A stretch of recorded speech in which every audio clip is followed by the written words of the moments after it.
Então é um processo. Não porque dependa do nome de Jesus, mas depende de quem está recebendo aquela oração. Exatamente. Porque o nome de Jesus, ele cura mesmo. Mas às vezes eu não dou o devido valor para o nome de Jesus. Então tem enfermidades que são chamadas de psicossomáticas, que são aquelas enfermidades que começam no âmbito do emocional, da psique, e pelo tempo da enfermidade ela acaba trazendo consequências para o corpo físico.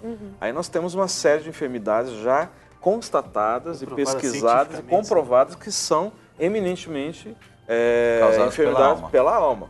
Por exemplo, questões relacionadas com enfermidades da pele, enfermidades relacionadas com a questão de gastrites, pressão, problemas cardíacos também tem alguns. Câncer, né? O próprio câncer, em muitos casos. Tem essa questão da psoríase, enfermidades que dão, essas que dão no nervo, algumas reumáticas, eu esqueci agora o nome dela, aquela que fica com a pele branca, como é que é o nome? Vitiligo. Puramente emocional, puramente emocional. A gente vai ver um testemunho de cura. Na volta eu queria que a Sandra falasse um pouco com a gente também, como é que ela foi lidando com isso, porque eu penso que não deve ter sido fácil, né? Bom, vamos assistir então esse testemunho de uma pessoa que teve uma cura também. Você acha que a fé pode curar? Com certeza, eu tenho certeza disso, porque eu sou testemunho vivo de que a fé pode curar, porque eu tenho uma filha que ela nasceu morta e graças ao Senhor Jesus hoje ela vive. Fiquei 3 dias, né, tentando induzir o parto para poder tentar ganhar a minha filha. Quando ela nasceu sem vida mesmo, foi assim, uma coisa maravilhosa que o Senhor fez, sabe, ali eu desesperada, vários médicos ali naquela sala ali de cirurgia, né, na sala de parto. E ali eu falava com a moça, meu neném vai morrer, vai morrer. Aí a moça que estava do meu lado falava, calma, é só pensar positivo. E foi um parto que todos sabem que é muito arriscado, que foi o fórceps, né? E o que acontece? E ali naquele momento que eu estava ali chorando, desesperada, achando que talvez não tinha mais jeito, acho que foi pela primeira vez que eu ouvi tão claro a voz do Senhor falando comigo. E ele falava que aquele que habita no esconderijo do Altíssimo, a sombra do Onipotente descansará. Ou seja, minha filha, você está debaixo das minhas asas. E é isso que ele falava comigo todo o tempo. E eu chorando, chorando, chorando. Aí passou alguns segundos, eu escutei um choro de neném dentro da sala. Como se o Senhor estivesse me mostrando, filha, descansa. Filha, fique tranquila, eu sou a solução. Ainda que os médicos não tenham solução, eu sou a solução. Porque ela estava com um nó duplo, na ficha dela consta, nó duplo no pescoço. Ela estava com 2 nós no pescoço. E hoje, para a glória do Senhor, a Carla Vitória vive. Glória a Deus mesmo, né? Sabe, eu acho legal. Chama Carla Vitória. Como é que Deus ele trabalha, né? A gente vai vendo Deus casando as coisas assim. Hoje pela manhã a gente falou no devocional sobre a questão de confiar, descansar em Deus. E aí que bateu também com o tema da oração, né? E a nossa equipe sai pelas ruas de Belo Horizonte para entrevistar, né, pessoas que têm dúvidas sobre os temas que a gente quer tratar. E olha que presente, né? Deus coloca ali uma telespectadora que pôde compartilhar do testemunho dela, talvez um testemunho que ela estava aguardando, esperando uma oportunidade para compartilhar, e hoje o Brasil inteiro pôde assistir o testemunho do nascimento dessa criança, a Carla Vitória, que nasceu morta, mas que foi ressuscitada pelo Senhor, né? E a intenção exatamente da Rede Super é mostrar o milagre de Deus, porque aqui a gente não quer realmente promover igreja nenhuma, promover homem nenhum, mas é promover, né, o Deus que criou todas as coisas, que enviou o seu Filho Jesus Cristo para morrer na cruz do Calvário, né, ressuscitou Jesus Cristo, que havia levado sobre si, né, todas as nossas dores, mazelas, enfermidades, pecados, etc., né, para nos dar vida e vida em abundante. E aí agora eu quero ouvir da Sandra, né, que você também ouça em casa. Sandra, 1 ano e 3 meses internada, né, internada não, perdão. Aliás, eu quero até fazer um parênteses aqui. Houve uma época que a Clínica da Alma recebia pessoas para internar, porque tinha toda uma infraestrutura, né, mas hoje não. Hoje só a nível de gabinete. Gabinete de acompanhamento. Os eventos de final de semana e o curso. Sim. Então a Sandra ficou ali sendo acompanhada uma vez por semana durante 1 ano e 3 meses. Eu imagino que deve ter sido muito dolorido para você, você deve ter sido muito confrontada com a palavra de Deus. Penso eu que o pastor Rogério deve ter tido que botar o dedo no seu nariz muitas vezes, assim como também ter te abraçado e dito, não, filha, não é por aí. Como é que foi esse processo, você consegue resumir em algumas poucas palavras? Na verdade, a questão de ver que eu era soberba, do orgulho mesmo, de saber que eu era uma menininha mimada. Essa palavra de mimado, para mim, na hora que eu ouvi, assim, eu fiquei... Foi aquilo mesmo. Nossa, para mim, na hora que falou menininha mimada, para mim... Você falou assim, eu vim pedir ajuda, esse cara tá me chamando de mimada? E aí... Ou se eu falar que você é mimada, você assimila bem. Que você foi mimada. Você fala, mimada, você consegue... quase rodou o ursinho, né? Que ursinho, não tem ursinho mais não. Você era a Mônica com aquele bidu. Não tem nada disso. Então, na verdade, teve esse confronto, teve o conselho, teve o amor, teve o carinho, teve o carinho pastoral de homem de Deus consagrado, que sabe o que está fazendo, que tem um compromisso com o Senhor primeiro, e depois com as ovelhas. E foi doloroso. Tinha vezes que eu ouvia coisas que eu não queria voltar, mas eu voltava, eu nunca deixei de voltar. Teve vezes que eu pensei em... Uma vez eu ouvi Satanás falar comigo, sobe na caiaca e se joga de lá, porque não tem solução para o seu problema. Meu Deus, para quem não sabe, a caiaca é um prédio alto que tem aqui em Belo Horizonte, né? Muito conhecido, muito famoso, fica num dos pontos principais aqui da cidade de Belo Horizonte, nas principais avenidas. Esse prédio que ela está citando aqui. Também conhecido, Jean, com muitos casos de suicídio. Eu não queria dizer, mas já que você disse, né, infelizmente. Tem que falar, Então, aí você ouviu essa voz maligna.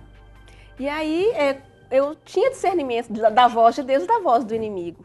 Aí eu falava, olha, eu ouvi isso, eu estou assim, eu não estou com força para resistir, me ajuda. E aí era carinho, era oração, era consagração e... Com o tempo, Deus foi vendo a minha perseverança em querer ser curada, porque a pessoa tem que querer. Claro. Porque a pessoa também pode falar, eu tô com problema de depressão, vou ficar em casa, não vou trabalhar, não sei o quê. E ficar lá, se não quiser ser curado, Jesus pergunta, você quer ser curado? Ou tem gente que se esconde atrás da depressão, né? Porque prefere estar doente para ser mimada, não é? O sentimento de autocomiseração é um sentimento muito recorrente na vida de alguém que está numa situação dessa, né, Sandra? É uma forma de manipular as pessoas a meu favor. Eu sou pequenininha, eu estou sozinha, aconteceu isso, minha mãe morreu, meu pai morreu. Agora, fiz uma pergunta. Você é bióloga, né? Você é cientista. Você conseguia ver que a coisa... Por exemplo, a Luciana citou depressão ali. Muita gente pensa... É claro que devem ter depressões que são patológicas, científicas e tal. Mas você conseguia ver, como acadêmica, você conseguia ver uma diferença entre a questão biológica e espiritual? Você tinha isso claro na sua mente? O espiritual, para mim, refletia no físico. E o que eu sentia na minha alma, de falta de perdão, de tudo que eu sofri, acabava que eu não tinha energia nem para levantar da cama, ou quando eu levantava eu não queria tomar banho, quando eu não queria tomar banho, eu não queria comer. Teve muitas vezes que eu chegava lá, Cris, tem 3 semanas que eu não almoço. Isso foi coisa que aconteceu há quanto tempo, por exemplo? 2, 3 anos, 4 anos? Esse processo de tratamento? Isso aconteceu há quanto tempo? Quando eu fiquei, até no próprio tratamento. Pois é, isso foi que ano?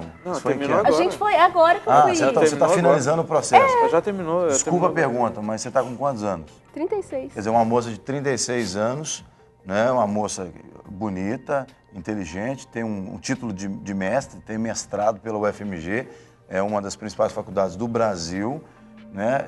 Nesse conflito de não querer cuidar de si própria, quer dizer, de biológico a gente vê que não tinha nada.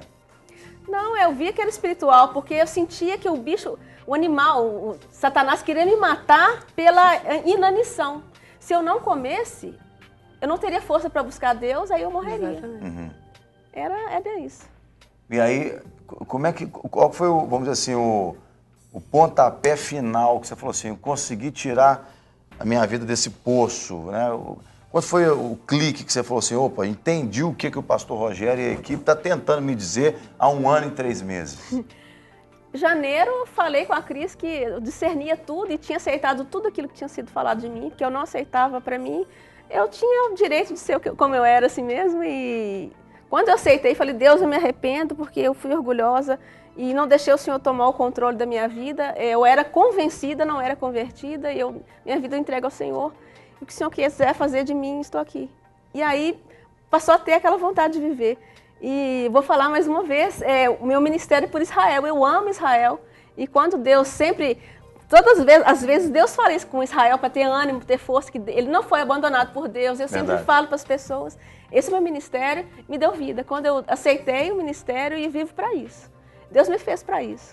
Ou seja, quando você ocupou então a condição de humildade, desceu do degrau, né, pastor? Aí então Deus teve a oportunidade de curá-la mesmo. Eu ia até fazer uma pergunta parecida com palavras diferentes, dizendo o seguinte, que o trabalho de cura, ele se dá de acordo com a disponibilidade que a pessoa coloca para ser curada, como a Luciana falou. Por isso que ontem, inclusive, eu citei um percentual aqui hipotético, que eu digo que 60% depende da gente, do processo nosso.